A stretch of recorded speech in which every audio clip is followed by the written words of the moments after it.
Yungat, Waxanagede, Waganyatan, Green de Waxanazare, Gandege, Nide Wagano, down Ganyunge Haga, Niwagam and Jordan,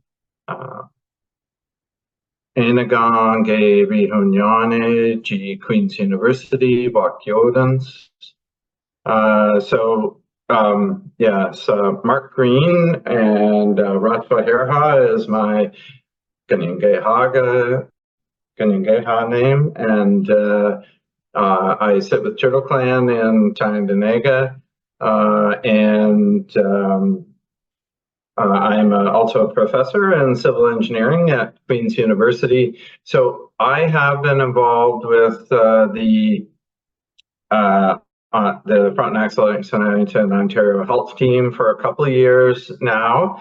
I was asked by some members of the local Indigenous community, those who were working on the Indigenous Voices report at the time, to be a member of the Transitional Leadership Collaborative. And so I've been on that group for the past couple of years, and then I have been engaged in some of the community council meetings, although I haven't been to too many, but it is very useful. I was able to hear the last few people talking here and to see some of the priorities that different people have. So now I was asked to talk a little bit today about the Two Row Wampum because it's something that has been important in relationships, particularly for the Haudenosaunee, the Iroquois Confederacy, and the Ganyungehaga, who are the Mohawk peoples as well. And so what I wanted to start with is that the Two Row Wampum is a wampum belt, and this is a picture of the Two Row Wampum Belt. And so what you can see is that it's on a background of white beads. So typically the wampum beads, they're from a specific type of shell, and basically they're, it's white and purple, and then it's quite a bit of work to actually create these beads, and then you can pick ones that are whiter and some that are more purple, and to develop patterns in the belts. And these are the traditional ways that our agreements, Haudenosaunee, that is, types of agreements have been recorded.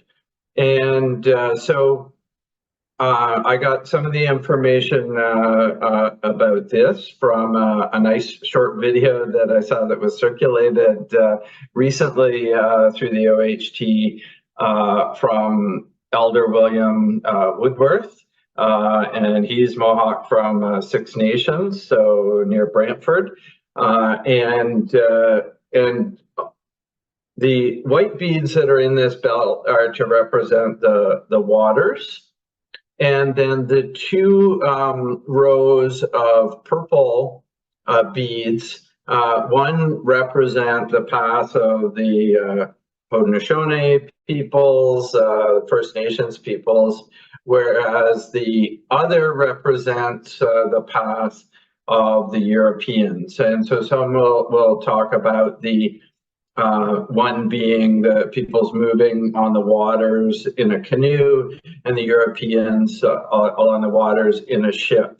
And some of the imagery here is also that there are two rows moving in parallel, but not interfering with each other.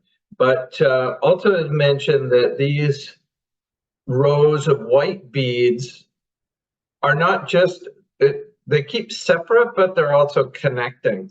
So that's what William Woodworth was saying was also how each line of these white beads, one represents peace, one represents righteousness, and one represents power. And those are the connections that we have between the peoples, but also it's to always be respectful, to be equal but separate, and not to interfere with each other. So this Two Row Wampum goes back to 1613, which was originally a treaty with the Dutch, between the Haudenosaunee peoples and the Dutch, who first had colonies in the New York area. And some may know New York was at one time called New Amsterdam. So that is some of the connection. But also, I referenced here Darren Bonaparte. He does a lot of curating of some of the belts, and it's great to see him talk about the importance of these belts.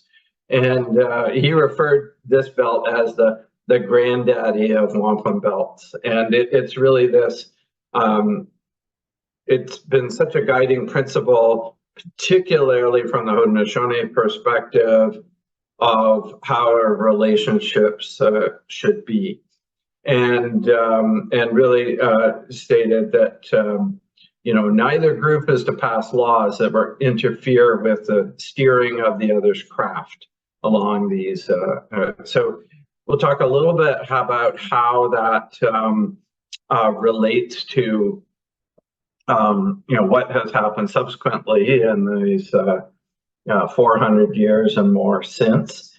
But even I found also in Darren Bonaparte's publication here, it talks about a direct quote from over 100 years ago, 1892, which is a letter to the Queen, sort of talking about some of the concerns about upholding this treaty, and basically talks about that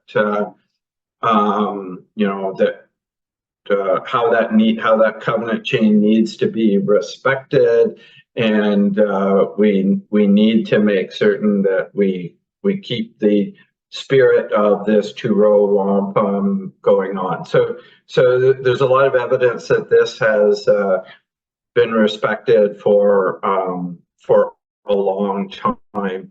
And I think another great example of how that has been important in the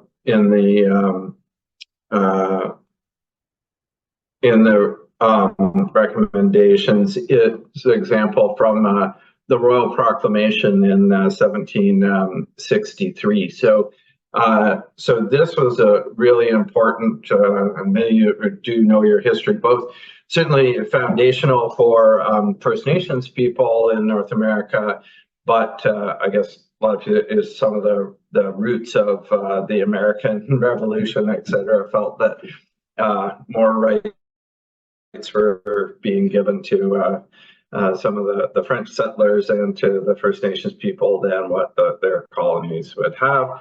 And so basically the king is saying about the interest and the importance of the nations and the tribes, the First Nations, Indians used more at that time, and about making certain that they have primary rights. Was the first to really recognize those Indigenous land rights and is the basis for modern treaties. But I think it very much comes and is linked to this concept of the Two Row Wampum as well. So I talked a little bit about, well, then, how is this informed from different perspectives? What has happened since then? So the Royal Proclamation just before the American Revolutionary War, and certainly, yes, I remember from my high school history about how important that was for influencing that. But then that really affected our area because most of us under the leadership of Joseph Brant or John Desarantue allied in that with the British. And at the end of the war, when the British lost all of the lost the U.S. colonies, lost our homelands, and then we moved here. And so particularly for our community in Haudenosaunee, that started with about 90,000 acres on the Bay of Quinte, and that was in the Simcoe deed, which is also Treaty 3.5. So once again, the importance of treaties and moving that. But just, we know that unfortunately that was not really respected in the way of the Two Row Wampum in the amount of land that was lost, and now we're only about 20% of the original land mass for our community. So I wanted to talk a little bit about polishing the chain.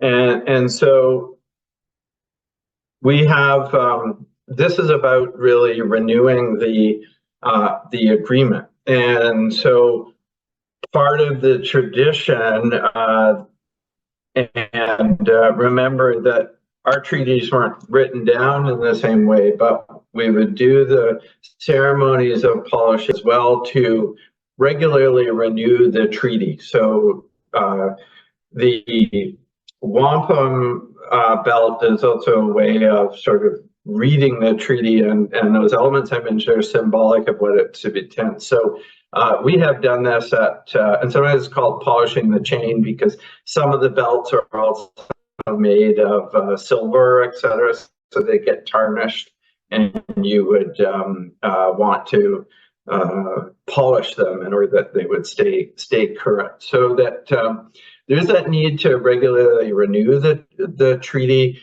and to renew what it means to everyone. I know that we've done a ceremony similar at Queen's University over the past few years, because Queen's has a friendship wampum, not the Two Row Wampum, but similar idea about connection with clan mothers in Haudenosaunee, and also with the Grandmothers Council in Kingston. And so we've not only made those agreements there, but every year we have a polishing the chain ceremony. Also, I guess, what does the Two Row Wampum mean for some of our longhouse teachings and those who are trying to follow closer some of the traditional ways, is that a lot of people talk about, well, even if the Two Row Wampum's not being respected by everyone, we still have an obligation to respect our side of it. And so people talk about trying not to be, if you're following the most traditional ways, not to become involved in, say, elections, not to vote, and not to do other things that are involved with the European side represented by Canada. So there are many people who try to do things more separately, although it becomes increasingly hard to follow those types of things in our modern society. But we still do hear those teachings, and so it also goes to some of our governance in the communities, because people also see the even the band council, elected band council system, that as being something that was imposed by the federal government and not chosen by our communities. And so that system is breaking the Two Row Wampum, and so many people just don't want to participate in it. So, which also has problems for how can you have a democracy when and proper elections if a lot of the people don't even believe in the system that's been imposed. So these are all just ideas and things to think about, and I hope that this has made some sense. I'd be